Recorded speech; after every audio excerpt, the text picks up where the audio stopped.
Hey everybody, welcome to the Cardboard Cave. We're here to do a board game unboxing for Finspan, a Wingspan game.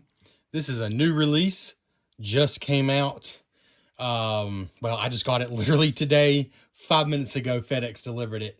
I got this from Game Nerds. I know some people have had it probably a couple weeks already, but Game Nerds just shipped it, so that's one place to check out. Lots of other places online you can get this. But this is in the same line as Wingspan. It is kind of a ridiculous name. We'll just get that out of the way. All I'm going to say about this is, as far as the game itself, this is just going to be an unboxing, except for right now, I'm just going to tell you why I decided to pick this up. And I actually sold my copy of Wingspan. And it's not because Wingspan's not a good game. It's because I have entirely too many games. And I think Wingspan is a very good game. I don't think I hold it in the same esteem as the board game community at large. I think I rated it 8 out of 10, which, I'm somebody that uses the whole scale. So an 8 out of 10 is very, very high praise, but there are games in my collection I rate a 9, and a very, very select few I even rate around a 10. So it was in the upper echelon, but the only thing Wingspan lacked for me was a little bit of tension, a little bit of excitement. Ticket to Ride is like the sort of the quintessential, I guess, hobby gamers entry level game or gateway game. And one thing Ticket to Ride always has is tension. And now Wingspan is definitely a next step game. It's not as simple as something like Ticket to Ride. But to me, it just needed that little extra element that Ticket to Ride has of just a little bit of tension. Not meanness, just a little extra tension. To feel the spot that it filled. It was sort of a medium weight game. Took, I don't know, an hour to an hour and a half. I can't remember exactly, but to feel that spot to be truly perfect for me, I just wanted a little more tension. But otherwise, I have no complaints. Wingspan was a great game. I only sold it because, well, first of all, I have a couple of friends who have it, so I'll still be able to play it. Second of all, I know this is not the same game, but the two things about it that made me decide to do the swap, basically. First of all, it might be silly, but I prefer the fish theme. Now, I thought the bird theme was great when it came out, and it's amazing that it seemed like an odd theme to some people, because now there's bird games everywhere. There's nature games everywhere. I thought deep sea fishing, just underwater stuff, is still a little more interesting and less used in board gaming overall, although that's probably changing. It's just a little more interesting to me. I know it won't be for a lot of people. Second of all, this is supposed to be actually a bit quicker and even a bit simpler than the original Wingspan, which to me means it could fit a different niche. This could fit like a weeknight, we got 30 to 40 minutes to kill niche. So it's okay. I know I'm kind of weird, but I'm just explaining myself to help you make a decision. For me, that fills a different niche. If it's a shorter and even simpler game than Wingspan, I might forgive the fact a little more that it's slightly lacking in tension for me if it fills that faster time period. But that being said, I still rate Wingspan at 8. I think it's a great game. I'm just explaining why I was able to let myself let it go. And to be clear, if I didn't have a stupid number of board games in my collection, I absolutely would have kept Wingspan and this. I just can't justify keeping both with how many games I have and how few actually get played. Okay, enough about that. That's my background. Probably doesn't apply to many of you anyways. This is designed by David Gordon and Michael O'Connell, art by Ana Maria Martinez, Catalina Martinez, and Mesa Schumacher, with support from Natalie Rojas, developed by Elizabeth Hargrave, who, of course, is the original designer of Wingspan. It is first printing number 50,951 out of 80,000. I tell you what, they're expecting this to be successful, and I'm sure it will be.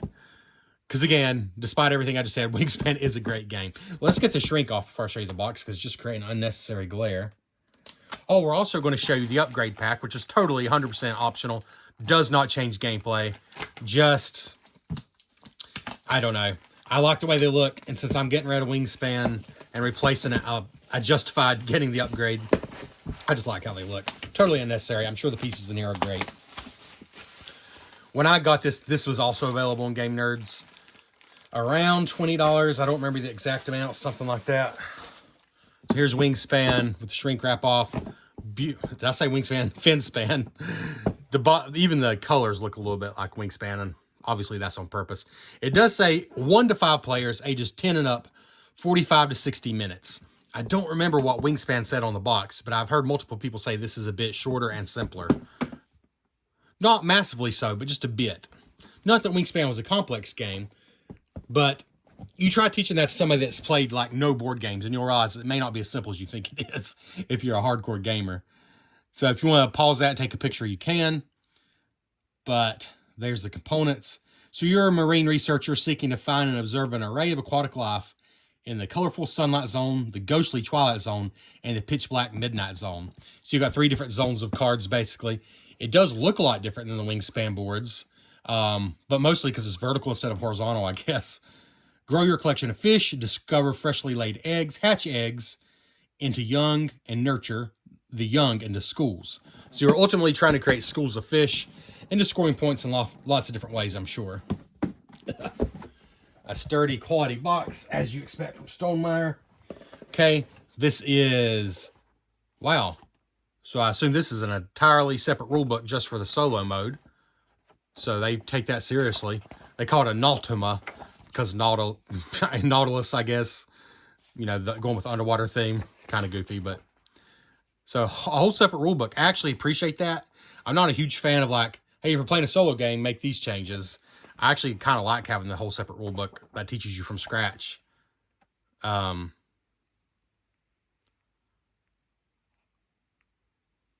Doesn't follow the rules. Oh, okay. Well, you still got to familiarize yourself with the main rules. So this is a whole separate thing. But here's the main rules for a 2 to 5 player game. It's that nice plasticky quality, like tear resistant. So setup is just 1 page there, and there's a picture. Well, setup looks simple. I'm sure that's just showing you setup maybe for 1 player, but if you can do 1 player, you can do it for everybody. Gameplay overview, showing the anatomy of the card. Diving, a sample turn, so that whole page is just a sample. End of the week and end of the game already right there. And then here's important notes and some information about fish abilities and tags, other icons. So this is all just information for fun, for your own amusement.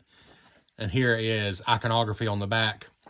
So pretty slim rule book, but obviously this isn't like a super gateway game. I think like Wingspan, this is going to be, if you've played a couple games before, like Ticket to Ride, like Carcassonne, like whatever, maybe this is the next step. But again, I have heard it's a little bit simpler than Wingspan for what it's worth. This is just to take up space. I don't know. It might be a good thing to keep around, just depending how everything is in here once you're done. So let's just start from the top. We got a tray. I doubt the cards will fit in here if you sleeve cards. That's always a thing with these nice trays that I hate. Because I admit I am usually a card sleever for a nicer game like this.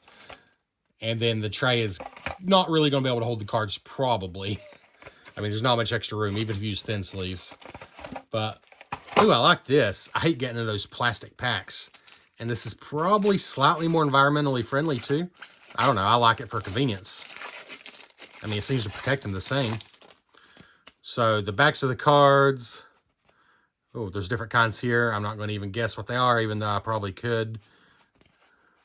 So there's just a few here that are with the gear symbol. Oh, they're boring looking, but I'm sure they serve important functions. Perhaps they're gold cards. I don't know. I'm not going to. Oh, actually, you know what? I guarantee that's for solo play. That's for the Automata, as they called it. I bet you it even says so there. Yeah, that's 7 cards for the Automata, so that's not even used in multiplayer. And here is a deck of cards that I assume are just your regular fish cards. And there'll be a variety, I'm sure, here of very colorful fish and more plain-looking fish, because that's how fish work. just like with Wingspan, like there's some that are flat out ugly, but interesting, like the humpback anglerfish. There's the humphead race. I hope I'm saying that right. Sailfish. And we're obviously not going to look at all these, but a pretty realistic art style. And so this mahi-mahi, let's see. I assume that has something to do with the eggs they produce. It looks like they like the sunlight, which will be the upper part of the board. And here's some information here, probably the depth, maybe. Just some fun information there. And I bet you take out certain cards for less than a certain number of players, maybe. So like maybe this is only for 3 players and up. As there's an ability there, if activated, all players get an egg. So stuff like that. I mean, you got a huge variety here, obviously. And every single one is different, I'm sure, just like Wingspan. That was one of the cool things about Wingspan, for sure. Every single bird was different, and there's so many. Altogether, there's 125 fish cards plus 10 starter fish. So really 135 different fish. And I'm sure there will be expansions. And this will just be more fish cards, I assume. All right, let's see here. So it looks like some just some information cards here. End of game scoring and stuff. End of game scoring. Oh, these are all, I think these are all the solo stuff there. There are some player aids. Here's more solo cards. So you got just a little pile of cards basically that are only used in the solo game.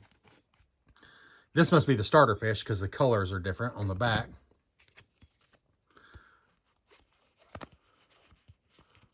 Ooh, pretty. It's fine. Show you, got to focus on this card here just to show you the level of detail. You see the cards are very textured, very nice quality cards. Great colors. Just really no complaints there.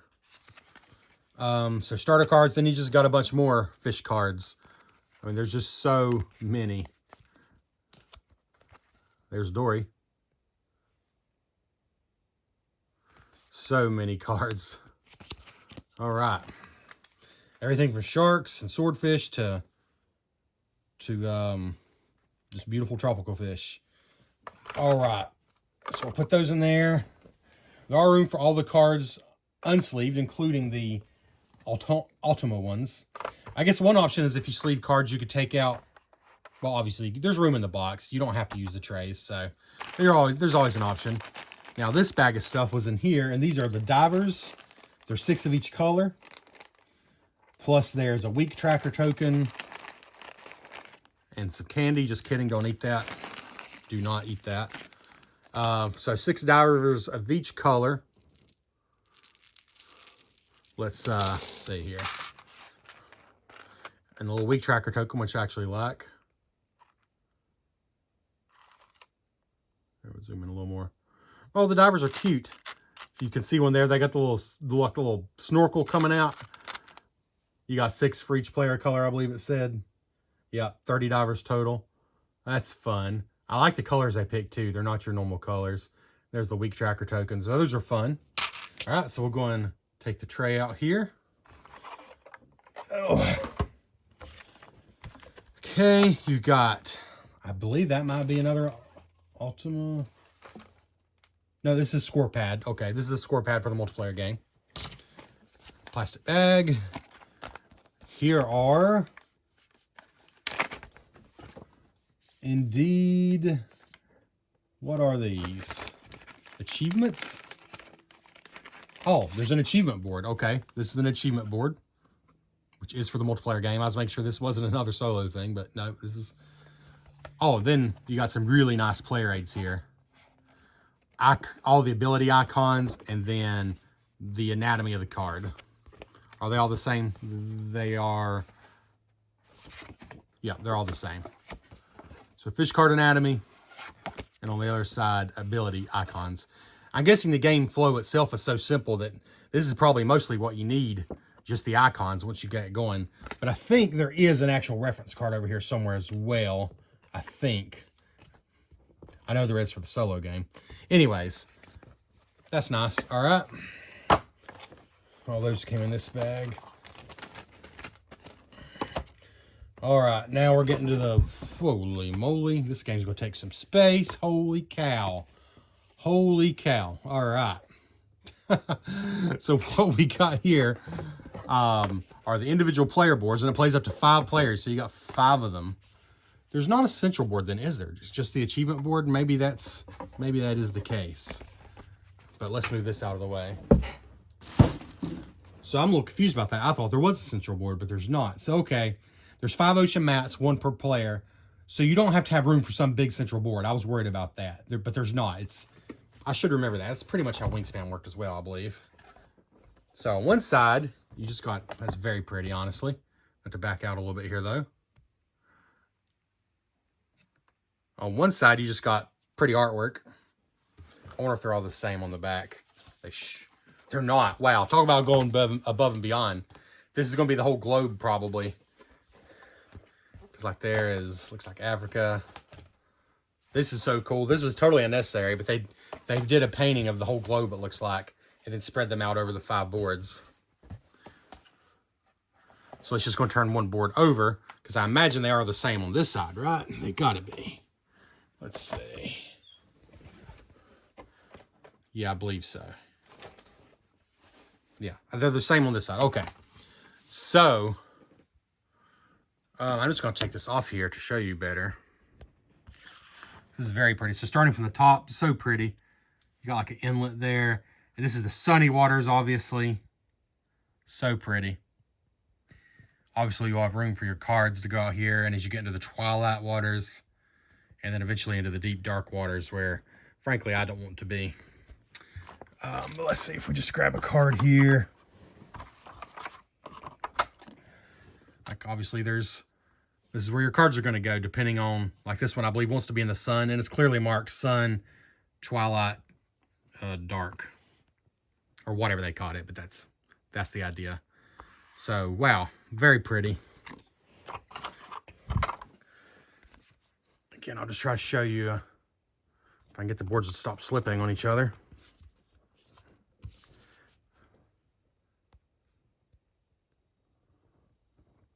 Just get you one more good look at that, because those are beautiful boards.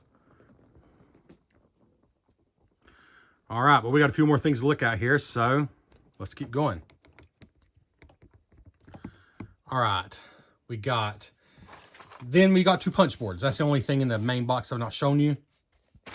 You've got, well, frankly, I'm probably not going to need these because that's what the upgrades are for, but I assume these represent schools of fish. Yep, 40 school tokens. You got 90 egg tokens, which represent young on the back side. So there's young fish, schools of fish, and egg. So I assume the progress is egg, young, school. So really simple.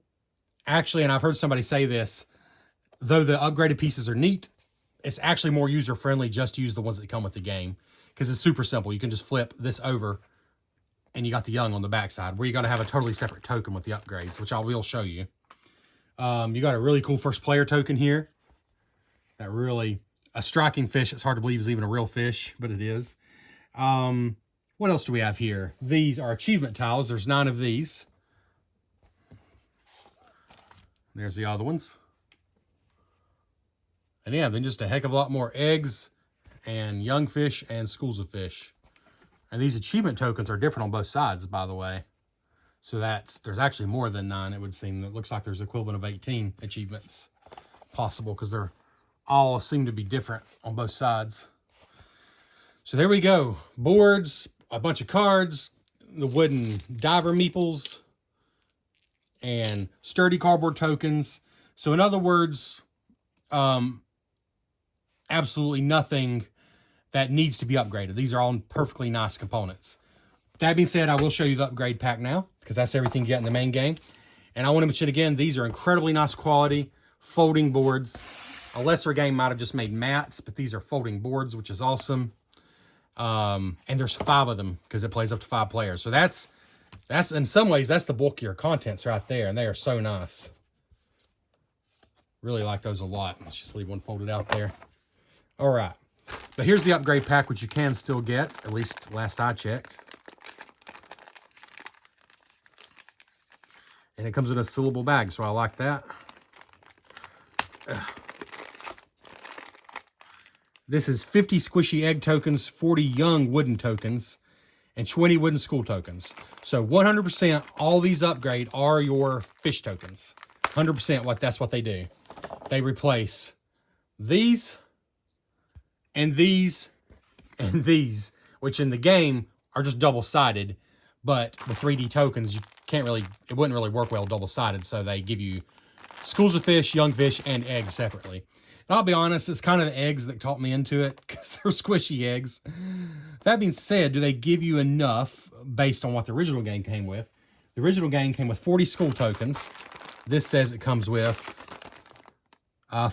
for 20 school tokens. So it only has half as many school tokens. Interesting. Obviously, if you buy the game, you're going to have these tokens. It's interesting they thought it was worth including 40, but with the upgrade pack, they didn't. I'm guessing in a normal game, you're never going to use more than 20 is what they're thinking. But if you run out, I guess you got plenty of these. But yeah, 40 school tokens in the base game, but only 20 in the upgrade pack. Don't love that, but there might be a perfectly fine explanation. 40 young tokens. Okay, and 50 squishy eggs. So that does equal the same. Like, I think that's very reasonable because there's 90 of these. There's 90 of these in the main game, but you know, they're double-sided. Here, there's 50 eggs and 40 young. So it still equals 90 total. And they just picked that ratio because it probably makes the most sense. So I'm betting for any normal gameplay session, you're going to have plenty of these upgraded tokens. And if worse comes to worse, I guess you got your cardboard tokens from the main game still. But let's just take these out of here.